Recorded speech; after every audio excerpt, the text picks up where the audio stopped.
Here we are, and we've got a spread here, and it's another question about career change.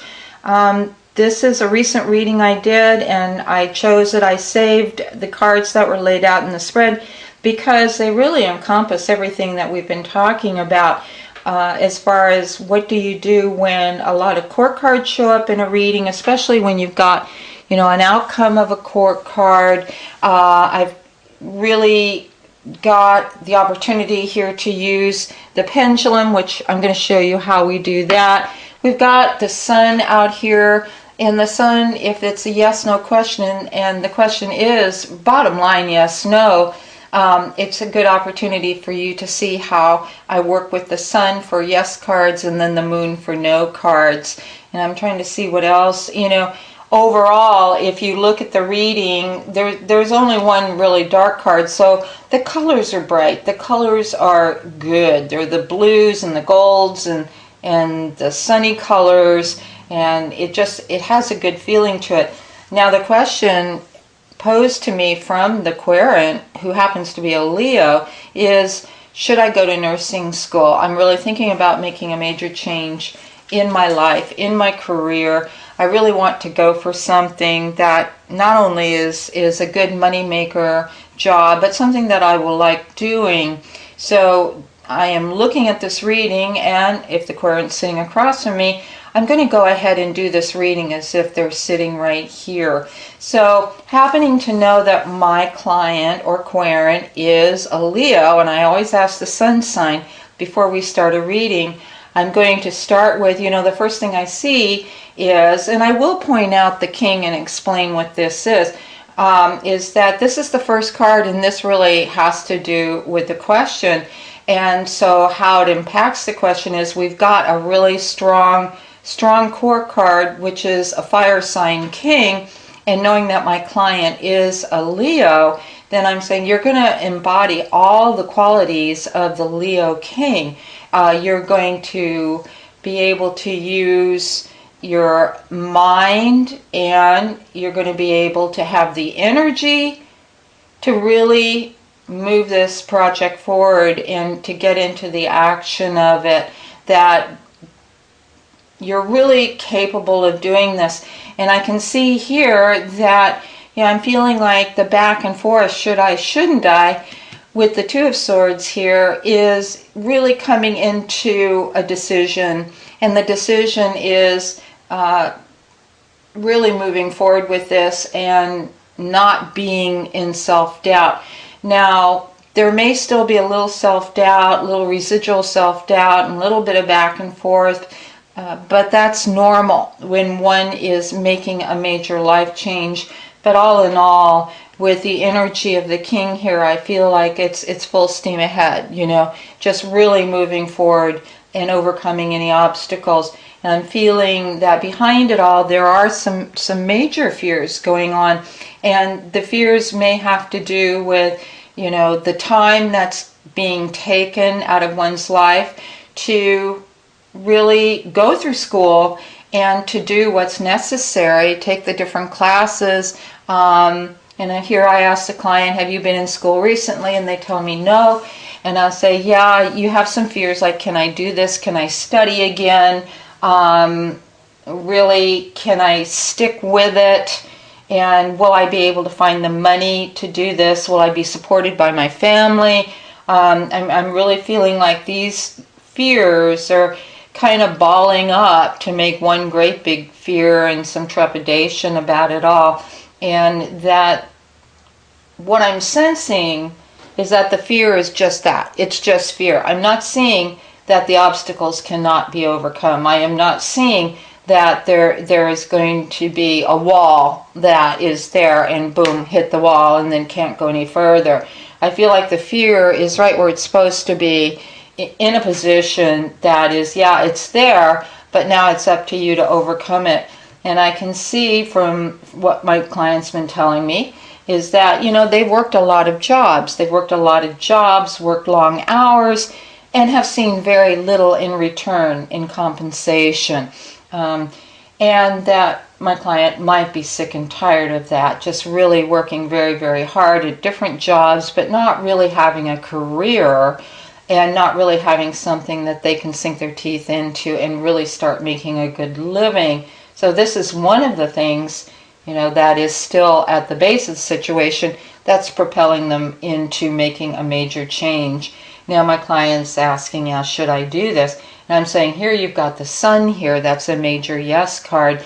And if the moon showed up in that position as a no card, and for some of you who have taken my previous classes, you know that the sun represents a definite yes, the moon is a no, and I never say definite no, because we just don't know exactly, why the no is there, and so if the answer is no, it could be just temporary, it could be just a minor setback, it could mean that there's a delay and there should be some more time involved before they sign the papers, or really get in a position to really start that new program.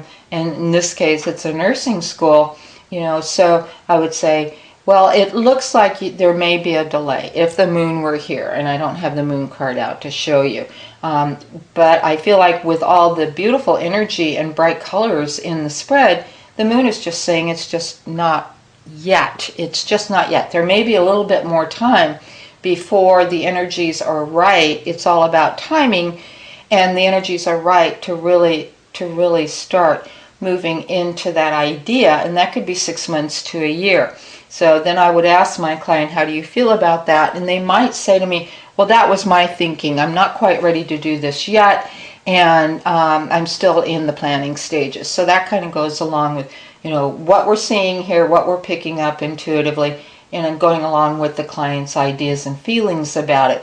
Now, we have another court card here, and so I feel like the Queen of Cups is someone who's close to the client. I feel like the Queen of Cups could be maybe a sister or a best friend, or even a small group of friends that are very supportive and nurturing about this. They're saying, hey, you can do it, you can do this thing, and that the Queen of Cups is also saying, use your imagination and get into your imagery and start storyboarding the whole idea in your head, and actually envision yourself or see yourself following through from, finally signing the papers, taking the tests required to get into the school, and knowing full well that this is going to happen. It's really going to come about. But there's a lot of encouragement around the querent here, and it's mostly feminine energy, I will say that,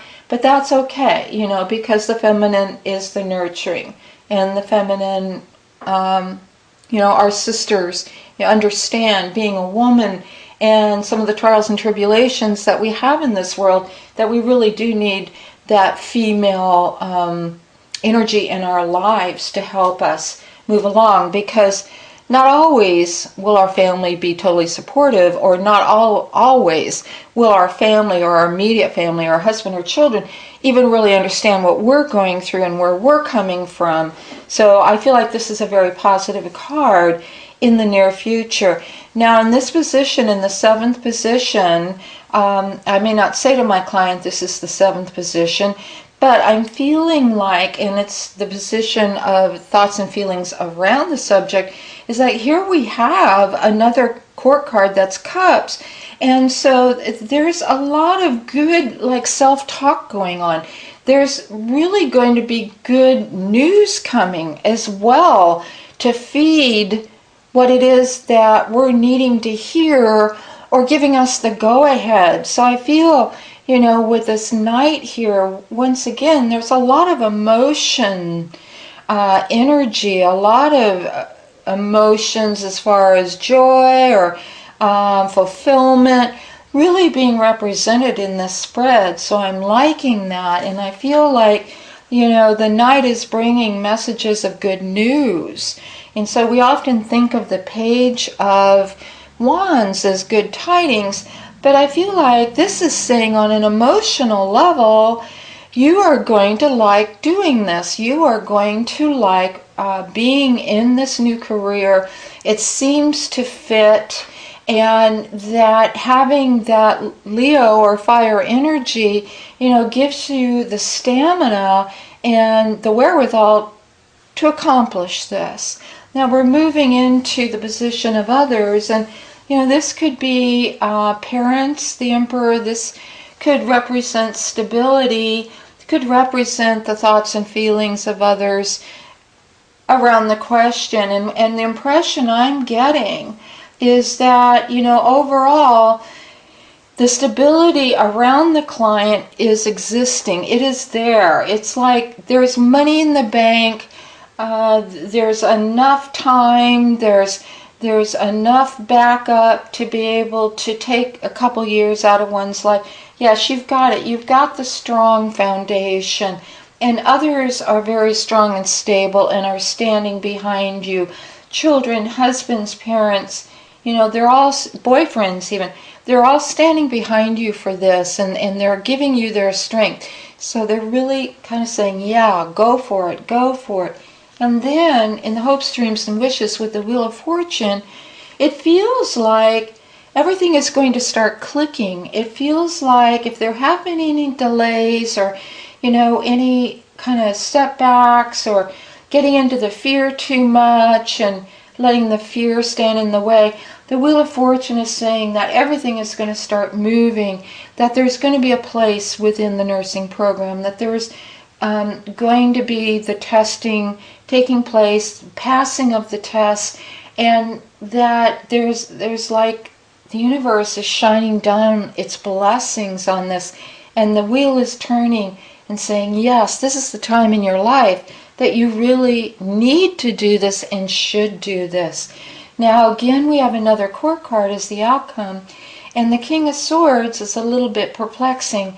And as I've mentioned before, when we get stuck in a position or with a certain card, when I first noticed the King of Swords, I really did get a little stuck on that. It's like, well, I'm not quite sure what that means. So what I'm going to do is I'm going to put down 3 more cards. Now, maybe you can't quite see the cards that are out here, but I will say the King of Swords is in the outcome. You've also got the Lover's card, which is a major strong choice card. You've got the Strength card. You know what that means.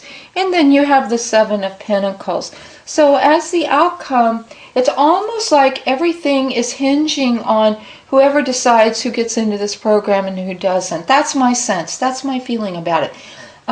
There is a king here that I believe represents the querent.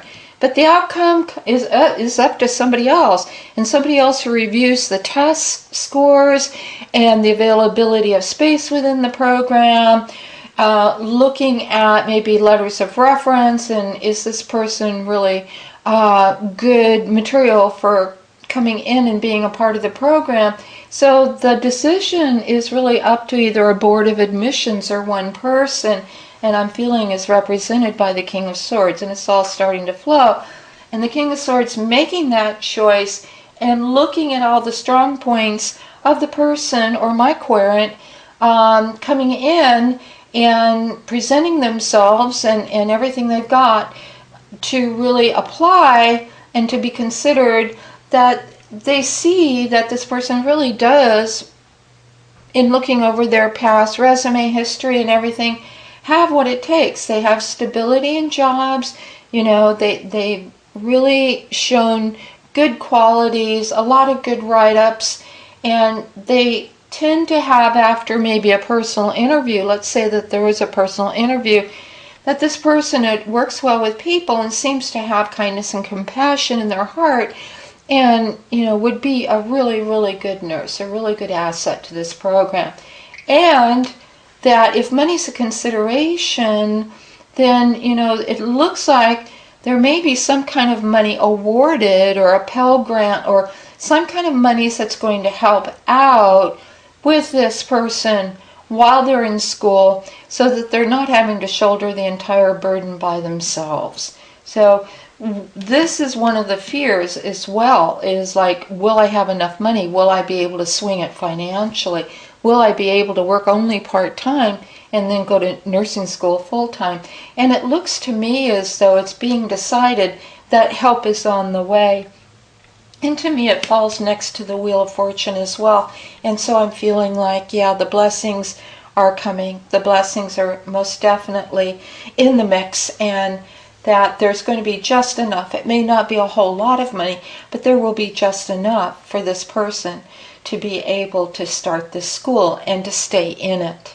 And it looks like to me, one of the questions asked is, once I start this, am I going to be able to finish it? So I'm going to show you what I do with a pendulum. This is a technique that I and a lot of my friends use. And the pendulum is something that is a wonderful additional tool to use in a reading. And I'm going to be sending a handout about the pendulum, but basically, it works through the subconscious mind to get an answer. And so that if a pendulum starts swinging back and forth like that, it's just in a neutral stationary zone. When it starts swinging clockwise, and this is how I work the pendulum, some people read it exact opposite, but this is the most commonly used. When the pendulum goes clockwise, it is a yes. Okay, now what you can do is, if you're asking different yes-no questions, one right after the other, obviously you're going to need to stop that pendulum, so just put it down for a moment. Just put it down, clear it. Just say this pendulum is now clear to yourself, or say it out loud, and then ask another question. Perhaps it's going counterclockwise. And it may be very imperceptible. It may be that you can barely see the pendulum moving in a direction. Like right there, definitely it's clockwise. But it might be starting to move counterclockwise, which is a no. And what you're going to look for is the very first direction that it goes in. You can sit there with a pendulum forever and it might be going back and forth, which is neutral.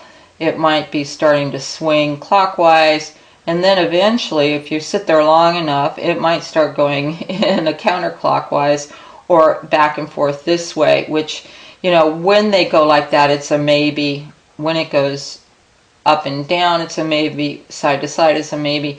And that's how some people read the pendulum as well. So if you buy a pendulum or you stick a ring on the end of some monofilament thread, you don't have to spend lots of money on one, but they're great to use in a reading. And if you're going along in your reading and your client keeps popping up with little yes-no questions during the reading, it's a great way to get additional information. It's a great tool to use. So this is one of the tools I very often use when I'm doing a reading.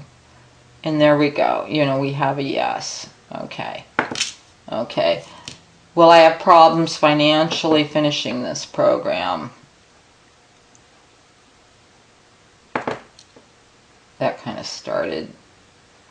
And it's looking like a no. It's very imperceptible, but you really look for the direction that it's going in first. Of course, we can't help but impact it a little bit ourselves, but we try and empty our minds to get a true answer. Sometimes we want something for somebody so badly that we get in the way, and we without even knowing it, influence the direction of the pendulum. But working with the pendulum is an excellent way for you to get yes-no answers to confirm what you're getting. So what if you give them a yes answer and then you get a no with the pendulum? So, okay, you might want to phrase your question differently, and that's another thing I want to talk about. So we've talked about yes-no answers. We've talked about flow. I want to talk about that a little bit more. We've talked about using the pendulum. But sometimes we do need additional information, and it's perfectly okay to pick up a pendulum. And if it kind of comes up with something different than what you had predicted in the reading, it means that the question is not phrased correctly. You really have to be very specific in your phrasing. For example, the question for this reading might be, I'm thinking of going to nursing school. Do I have the stamina, the finances, and the wherewithal to do this? And so you're really asking a lot of different things in one question. So you may want to ask one thing at a time with the pendulum. Will I have the finances to complete this program? And then you get a yes. All right. All right. Will I have any problems getting in the program? And then it's kind of a neutral right now. So I'm going to put it down. Will I have any problems in getting in the program? Looks like there might be a little bit of problems.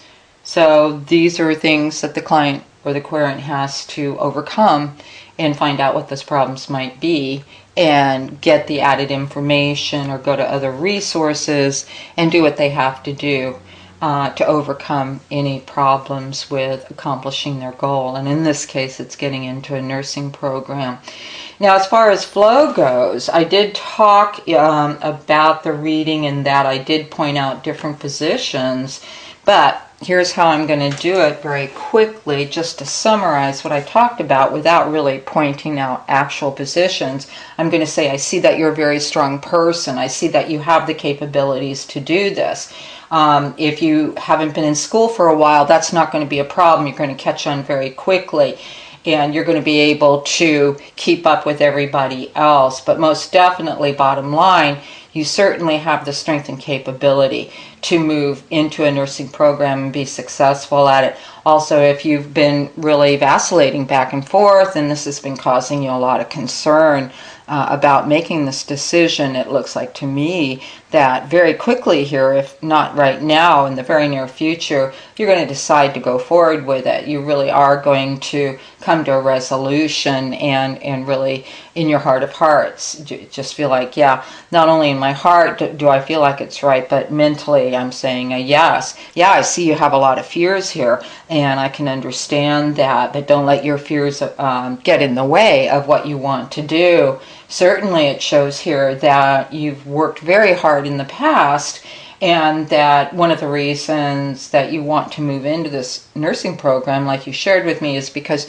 you really want to make some decent money. You're at a point in your life where you want to put money away. You want to start a retirement fund. And I feel like, excuse me, it's a definite yes that you're moving forward. There's no doubt in my mind. You've got what it takes creatively, and it's like being like a child and starting out all over again and really enjoying the journey and the process. So it's not going to be all drudgery, and there's going to be a lot of happiness and a lot of joy throughout this journey into your new career. And I feel like you've got the support group behind you to do this. There's a lot of nurturing energy around you, and a lot of friends are really trying to help you, and some are even trying to offer creative solutions to some of the problems that you may have. And this could be somebody very close to you. It could be a sister. It could be a mother even. And let's say in this case the mother has passed. I just feel like it's a living person. I feel like it's not a spirit guide or a deceased loved one who's passed. I just feel like it's a person who's alive and who's very much supportive of my querent. I will get back into the reading, and in the flow, I could get to the Knight of Cups and get stuck. So this is, once again, the reason I'm summarizing this is to show you that sometimes we do get stuck, and it's okay to pause a little bit. It's okay to pause a little bit and say, let me close my eyes for a moment and see what energies I get from this card. I'm not getting anything right now, so I think I'm going to skip that and come back to it. It's okay to do that, because very often they'll point to a card and say, what does this mean? And what does that mean? And what does that mean? So you stop and you explain it to them. It's the cards are in front of them most of the time, unless you're doing a phone reading. So they're going to see cards, and sometimes they're going to see cards like that and go, and it's up to you to explain them. This simply means your fears. Your fears are all balled up, and they might be overwhelming. So you talk them through any negative looking cards that they might be looking at and say, it's not what you think it is. So let me explain that for you. But what you want to do is keep the flow going, and you really don't want to stop and take like 3 to 5 minutes to look at a card and give an answer to a question. I mean, that's just really, there's no reason for it, number one, because if you do get stuck, you jump to something else and the flow begins again. Remember what I talked about, the zip file. It's like everything, the impression you get, it all comes at once, and then it's zipped up into a file, and then as you're talking and as you're reading, that file unzips and you're getting lots and lots of information. Sometimes the information will come so quickly that you can't get it out of your mouth fast enough. But I want to recommend that the best way to build a nice smooth flow for reading is really to practice, practice, practice. And practice, which is what I did many years ago, putting cards out, telling a story, and saying it out loud. That's exactly what I did. I didn't sit there silent. I mean, I just started doing the reading and I just started talking, and I would practice over and over again, putting down different cards, and then I would practice on friends. But once again, the flow will come from practice, and some people have it naturally up front, and then some people really have to work at it. Some people, like Sagittarians, they're great talkers, or Geminis, they got tons to say, and they go and go and go, and we go, how did they do that? Well, you can do it too. It doesn't matter if you're a Virgo or if you're a Libra. It doesn't matter. The flow will come, but work on the flow, and the flow should be smooth. It should be smooth. If the reading is stopped for any reason, it's because the querent has a question. Or you might stop and say, something just came to me, and then talk about it.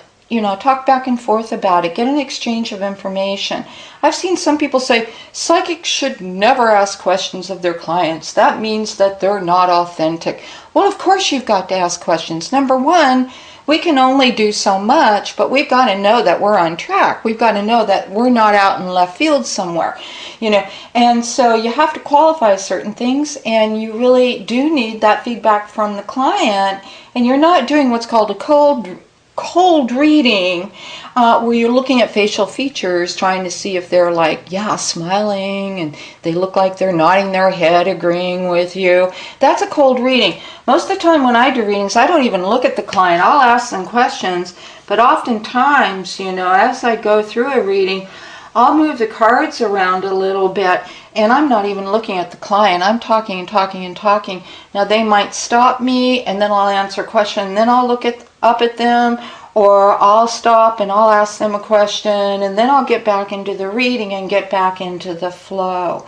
And so that's the most I can tell you about doing a smooth reading, is really go to the cards that speak to you first, and the information will flow on its own. When you hit a card that doesn't speak to you, or it just doesn't make sense, or it just looks like a flat piece of cardboard, you skip it and possibly get back to it later. Because most of the time, the people that you're reading really don't know what a Celtic spread is, or a star spread, or, some of them read their own cards. But for the most part, they're intent on listening to what you have to say. So they're not really, watching every single card that you read. Trust me in this. So overall, this is an explanation of, how to do a reading using yes, no answers. When you have a lot of court cards, you really treat them as standalone with the energy that they're giving you. Now, they could represent people, or they could represent an energy, and your intuitive will tell you. Your intuitive will tell you. As a matter of fact, the two things that stumped me about this reading when I first began it were the two kings. They kind of like, wow. I'm not quite sure. And then it just really occurred to me that this king is my client, my querent. This is them in their male energy. And so I read it as such, not as someone else who is impacting the question in this case. But when I jumped to the King of Swords, I felt like it's an actual person. I feel like it's a person that was going to impact the outcome of the question. Okay, and then again, you always look for patterns as far as how many major arcana. With the 10 cards here, we've got 1, 2, 3, 4 out of 10 cards. So this is a very important time in the client's life. And then you've got 6 if you add in the additional cards that were laid down for the reading. Of course, none of these cards are reversed, and I don't read reversed. But let's say some of the cards came up reversed, and so do you read it reversed? It's up to you. Some people like to read reverse, but you take 78 cards times 2, And that's a lot of meanings of cards to understand. A reverse card to me does not always mean the exact opposite, but it just means a lesser energy of, or the card, the normal meaning of the card is not quite what it seems in this circumstance. Now, one more thing, we're going to get to timing. So my client is asking me, well, when's the timing on this? When am I really going to start this school? And I will look at the spread and I'm thinking, well, this is the way Carol works, is that, you know, the first card, timing card I see is the Devil, which is Capricorn, which is January. So it feels like if I'm doing this reading right now in May of 2012, I'm feeling like they're going to be able to start next January of 2013. Now, there's always windows of opportunities. The next timing card I see is April. So, you know, if there is a delay or for some reason January doesn't work out, then I'm going to say, you know, it looks like you're going to start in January, but if that doesn't work out for some reason, or if you need to put some additional money away or get your ducks in a row, then it looks like you'll most definitely at the latest be able to start school next April. And time is going by so very quickly, so there's nothing to worry about with that. Are you going to use these two cards because they are both timing cards? This is June and this is August. And I would say if no timing cards show up in the first 10 cards and you do happen to lay out separate cards to add more information to the reading, then most definitely you would jump in and you would say, okay, it looks like June. It looks like June is when you're going to begin, and they're going to say, oh no, I can't start in June. I mean, that's too soon. But you understand, yeah, I understand that. It's going to be a year from June, you know, and if they don't like that, you say, look, you know, nothing's cast in stone, but that's the way the energy looks right now. Okay, and I don't know how it works, but it does work. Let's say no timing cards came up at all, and so they're asking you, when am I actually going to start this program? And you can just start laying cards down until you get a timing card. And it looks like with the star card coming up reversed, it's the latter part of February.